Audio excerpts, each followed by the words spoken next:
Hello friends, स्वागत है आप सभी का आपका प्यारा सा यूट्यूब चैनल ओके एजुकेशन। दोस्तों, आज हम लोग कवर करने वाले हैं 12th class history subjective questions gases question for exam 2022, यानी कि जो भी 2022 में एग्जाम देने वाले उनके लिए ये वीडियो है। ओके, तो चलिए, पहला क्वेश्चन है भूमि का वर्गीकरण, क्लासिफिकेशन ऑफ लैंड, यानी कि भूमि को कितने भागों में बांटा गया है।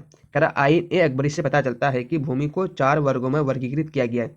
यानी कि आईन ए अकबरी पुस्तक से मालूम चलता है कि भूमि को कितने भागों में बांटा गया है, तो 4 भागों में बांटा गया है। नंबर 1 में है आपका पोलज। ओके, ये भूमि का भाग है, तो नंबर 1 में पोलज है। पोलज किसे कहते हैं या पोलज होता क्या, उनके बारे में पढ़िए। कह रहे ये प्रथम श्रेणी की भूमि थी। पोलज प्रथम श्रेणी की भूमि थी जिस पर प्रत्येक समय खेती होती थी। वर्ष में 2 फसलें प्राप्त की जाती थी। इस भूमि से प्रति वर्ष सरकार को भूमि कर प्राप्त होता था। यानी कि जो पोलज भूमि है, इन पोलज भूमि से प्रति वर्ष क्या होते थे, सरकार को भूमि कर यानी भूमि का टैक्स प्राप्त होता था। ओके, इस तरह से आप पोलज के बारे में दे सकते हैं आंसर्स। अगर क्वेश्चन आ जाएगा पोलज किसे कहते हैं या फिर पोलज क्या है, ये लघु उत्तरी प्रश्न में आ सकता है, यानी कि आपका 2 मार्क्स वाला क्वेश्चन में आ सकता है। तो आप इस तरह से इसका आंसर दे सकते हैं। सो पॉइंट नंबर 2 है आपका। पॉइंट नंबर 2 में है आपका प्रति।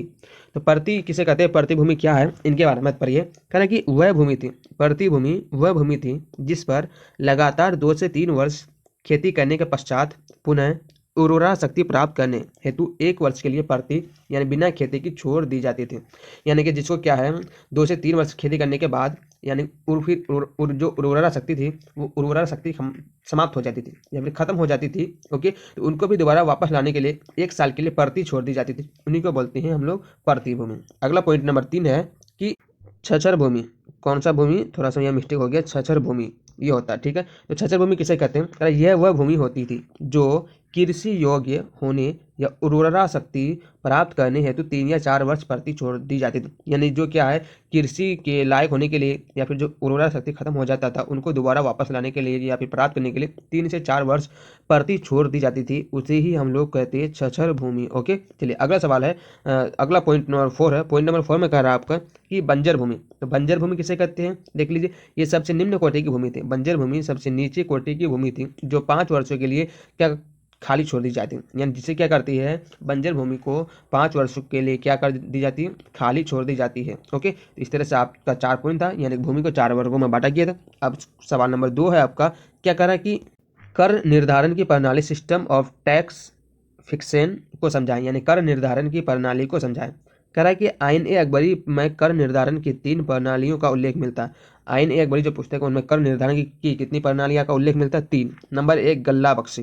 तो गल्ला बख्शी क्या है, देख लीजिए। कह रहा है कि गल्ला बख्शी भारत में भूमि कर निर्धारण की प्राचीन प्रणाली थी। गल्ला बख्शी जो है भारत में भूमि कर निर्धारण की प्राचीन प्रणाली थी। इसे बटाई भी कहा जाता था, यानी गल्ला बख्शी को बटाई भी कहा जाता था। यह प्रणाली टट्टा, काबुल तथा कश्मीर में प्रचलित थी। बटाई 3 प्रकार से होती है। अब बटाई का भी 3 प्रकार है, यानी कि गल्ला बख्शी का भी कितना प्रकार है, 3 प्रकार है। ओके, वो कौन कौन है देख लेते हैं।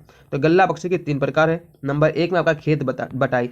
तो खेत बटाई क्या होता है, देख लीजिए इनके बारे में। खेत बोने से तुरंत बाद ही सरकारी हिस्सा खेत बांटकर निर्धारित कर दिया जाता था, जिसे ही हम लोग क्या कहते हैं, खेत बटाई कहते हैं। अगला पॉइंट नंबर 2 है लंक बटाई।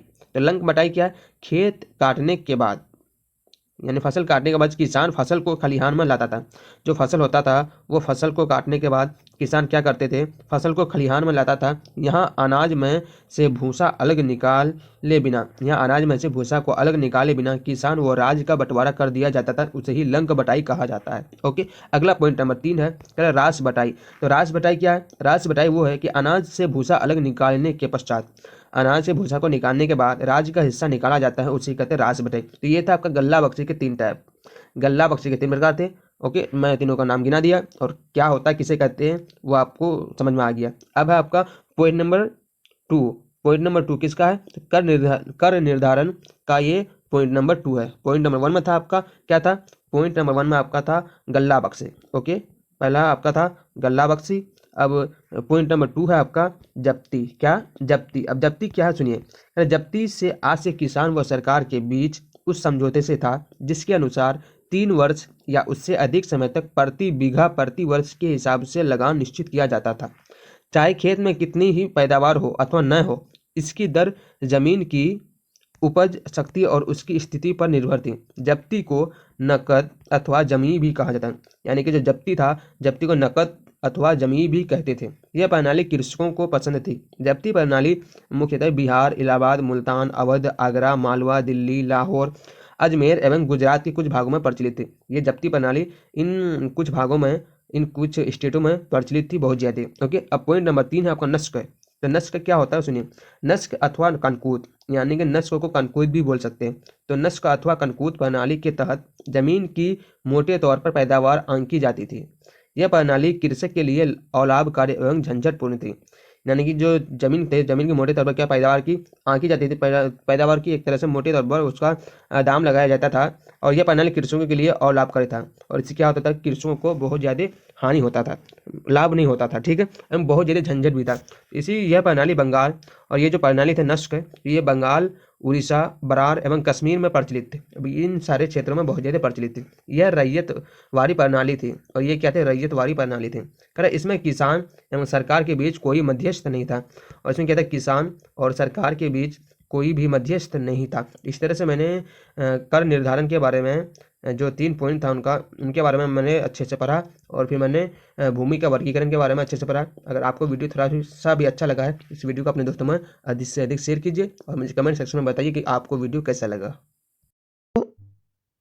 तो दोस्तों, वीडियो अगर आपको थोड़ा सा भी अच्छा लगा या फिर आपके लिए हेल्पफुल है तो वीडियो को लाइक करके वीडियो को शेयर कर देना। और चैनल को अभी तक सब्सक्राइब नहीं किया तो चैनल को सब्सक्राइब करके बेल आइकन को प्रेस कर देना, और ताकि ऑल वीडियो का नोटिफिकेशन सबसे पहले आप तक पहुंचे। और मुझे कमेंट सेक्शन में जरूर बताएं कि आपको वीडियो कैसा लगा।